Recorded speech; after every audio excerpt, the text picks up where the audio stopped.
Crossing the Bar, written by Alfred Lord Tennyson.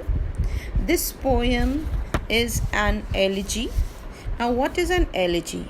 Elegy is a poem of serious reflection. Typically, it is a lament for death. Okay, then it is also considered as an allegory. Now, allegory, what is this term allegory stands for? It is an expression by means of symbolic fictional figures and actions of truths or generalization about human existence. So here, what is the fictional symbolization which has been referred? It is referred to a ship which is about to move out and go into the open sea, or in simple, the voyage at sea. Okay, now it is also considered as an iambic poem, and it has also got a particular rhyming scheme. There are 4 stanzas. Each stanza is comprising of 4 lines. Okay, overall 16 lines are there. So alternate lines happen to rhyme. The rhyming scheme is A B, C D, E F, G A. The language used here is very simple. Tone is optimistic, full of hope. And the theme here, you have basically 2 important themes. It talks about immortality of soul and faith in God. Now let's move on to the title first. Crossing the Bar. Now, what does this bar stand for? Now, sandbars are often formed in the mouth of the rivers and harbors, and they are something one needs to go across or just pass away or go past, hoping to set sail on the wide open sea. Now, sandbar here is a metaphor, or in simple terms, let me just give you a precise sense of it. So sandbar is a metaphor, and it is a boundary between life and death. Now let's go for the first stanza. Sunset and evening star, and one clear call for me, and may there be no mourning of the bar when I put out to sea.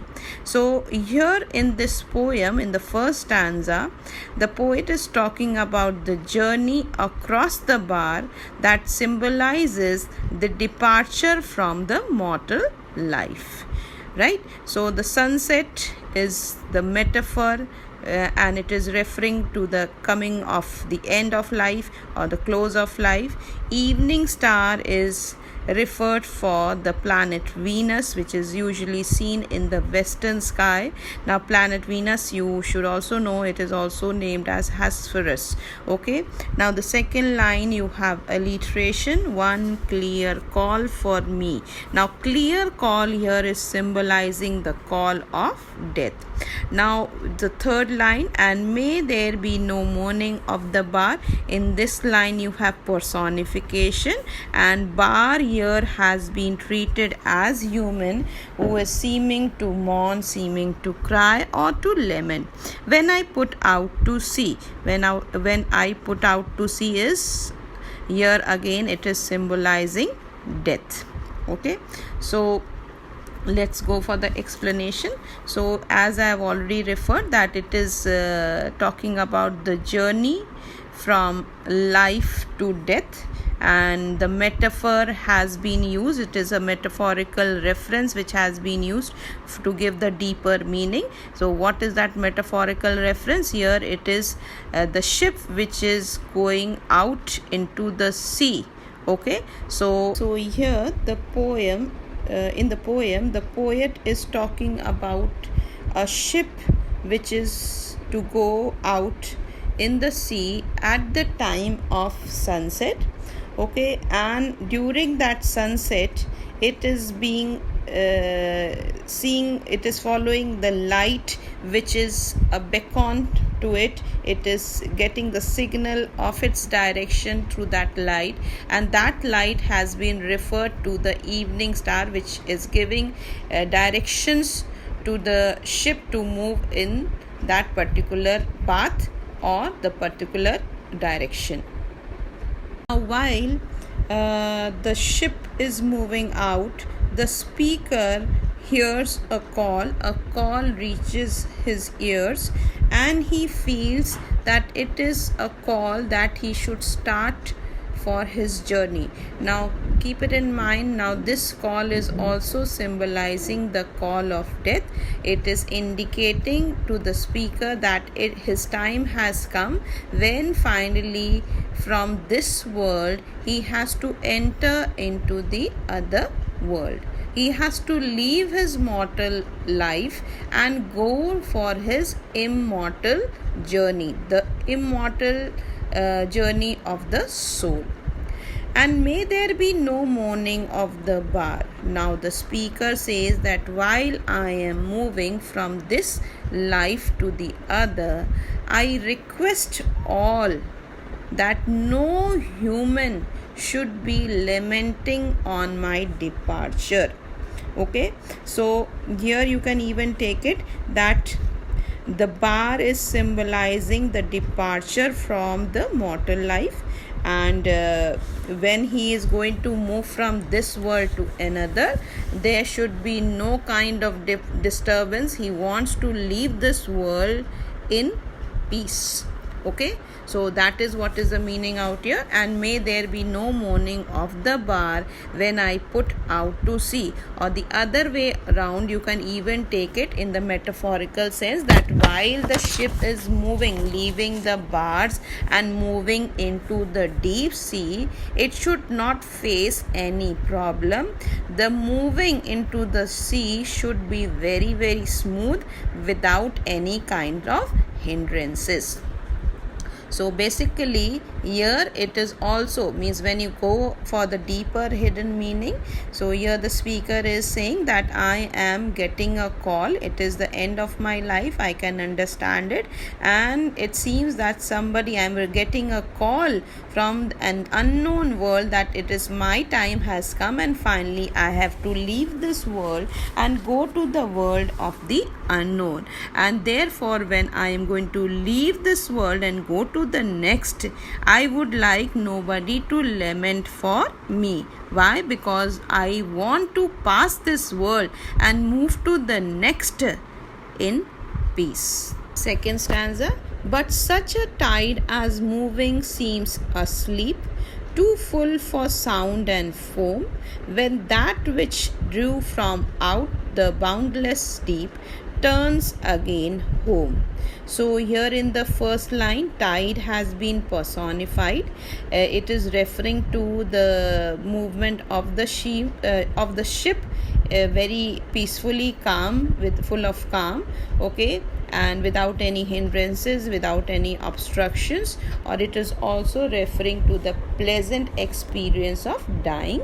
Then you have the second line, too full for sound and foam. Now here it is referring to the spray which is formed on the surface of the sea, or it is also taken at the deep roaring of the waves.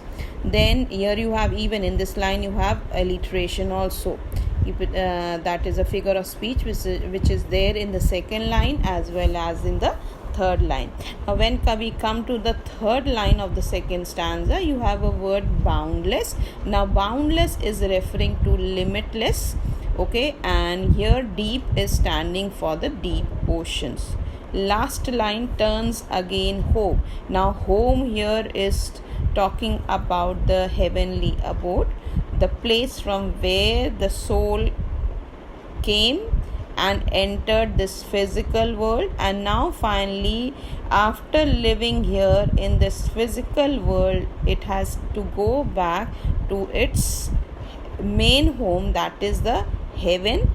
Or it is also talking about the soul's journey from this world to the next. Okay, so that is referred as the main home. What is the main home of the soul? The place from where it came, that is from heaven, near to God. In this stanza, if we go for the metaphorical reference, here we are talking about the ship which is wanting that there should be no hindrances, no barriers, which it should face at the bar, and the movement of the ship should be smooth, and it should go into the sea. No storm should be there, and the tidal waves should be so high that it takes the ship smoothly into the sea. The other reference here is the deeper hidden meaning is that while the speaker is talking to us, and he says that while I move from this world into the next, I would like nobody to express any sorrowful farewells for me. Talking about the line, but such a tide as moving seems asleep too full for sound and foam. So here he is saying that when I am moving from this world to another, let it be a pleasant experience of dying. Okay, exactly as the ship will be having a smooth entry into the sea if the tidal waves are high. Okay, if the tide is full, it will carry the ship smoothly and peacefully, okay, into the deep sea. And this is what he is wanting for himself at the time of his death. So here you can take it, in order for that to happen, the tide has to be full. Okay, full for sound and foam. So this means that the tide has to be high enough that waves won't break on the sandbar. He can just sail right over it and be on his merry way, or happy way, means very, very smooth, pleasant journey of life after death. So here you can even take it the deeper meaning, that here in this stanza it is suggesting that the speaker's soul is returning back to its heavenly abode from the place where it came into this world, the physical world, into the physical form. Just as the tide returns to the depth of the ocean silently, exactly in the same way the soul is wanting to return back peacefully to its main home, that is the heaven or near to God. The poet is wanting to convey that the journey from life to death is just a part of cycle of birth and death and nothing else. The third stanza, twilight and evening bell, and after that the dark, and may there be no sadness of farewell when I embark. Twilight here is standing for the fading light. Evening bell again is the metaphor for the impending death. It is also a symbolism here, a reminder of the approaching death. And after that dark here is means darkness, the world which is unknown to us, that can also be referred in that sense here. And may there be no sadness of farewell. Farewell here is an act of parting. When I embark, now embark here is going on board or getting onto a ship, or it is also a metaphor for leaving the land of living and heading off for the life after. So here twilight, as I've told you, it is in simple sense the fading light, and it is also talking about, in the metaphorical sense, the speaker's advanced age. So here the speaker, you can take it that he understands that he is of age now. He has entered the stage of his advanced age, okay, and finally the end of his life is approaching, and death is something which is impending here is means it cannot be avoided. Whatever comes here in this world has to meet or face this reality of life, and that is the reality of death. Okay, everything will meet its end one day. So he is aware of this, and he feels that finally he is now of age and is about to die. His death is approaching him, and may there be no sadness of farewell when I embark. And therefore he is requesting all that when I part from this world and go to the world of the unknown, I would like nobody to lament for me. So here the evening bell, you can even take it as it is the bell. Bell here is the funeral bell, with the funeral knell, often which is associated with death. So the speaker has reached the end of his life and he hopes for a cheerful departure, and nobody should lament. Why? Because he feels that his journey, although in this world, has ended, but he is about to go on a new journey, that is from life to from this life to the afterlife. So that should be peaceful and should be graceful. Why? Because he is about to meet his Lord.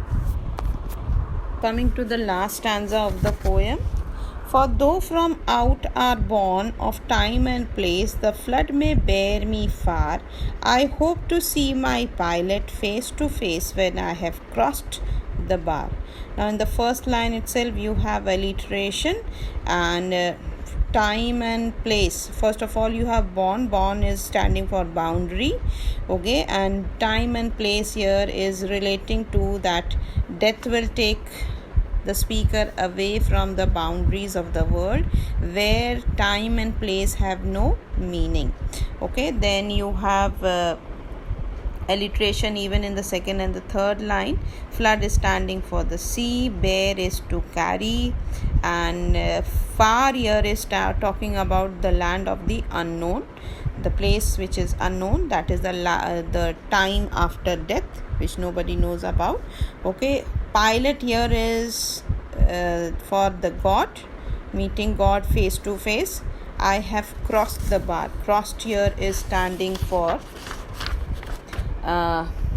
means crossing, it means moving across from this world to the next. So here in the final stanza, the speaker is pointing to the significance of his journey, and he feels confidence that after his life comes to after his life comes to an end, he will be moving to the another world. Now this journey would lead him far beyond the limits of time and place, and when he reaches to that land of unknown, he is sure he is going to meet his pilot. Now pilot here is for God, and he is going to face him directly, or he is going to see his pilot face to face, and he is just eager to face this meeting or have this encounter with God. So God, you can take it that he is the main mariner, the qualified mariner, who is going to take his ship from all the anxieties, all the worries which are found in this world, and bring it to its final destination, or the real home of the soul, that is the heavenly abode. So in this case, a speaker has also grown wise, okay, and knows that death isn't the end, but it is the beginning. Okay, so it is you can also take it that the message which the poem gives us is that death is not the end. It is simply walking out of the physical form and the spirit, and into the spirit of realm, that is the kingdom, the heavenly world, okay, the place that is the heavenly abode, which is our true home. Okay, or in short, it is meaning that the soul finally goes back to its real home, the home where the master is God, who is the main mariner, and finally that is our destination where we should always target to reach. and it should not, when a particular person dies, his soul, which is taken as immortal, the soul is to enter into this main world of it, from where it came, that is the heavenly abode, the home to which the master is the God.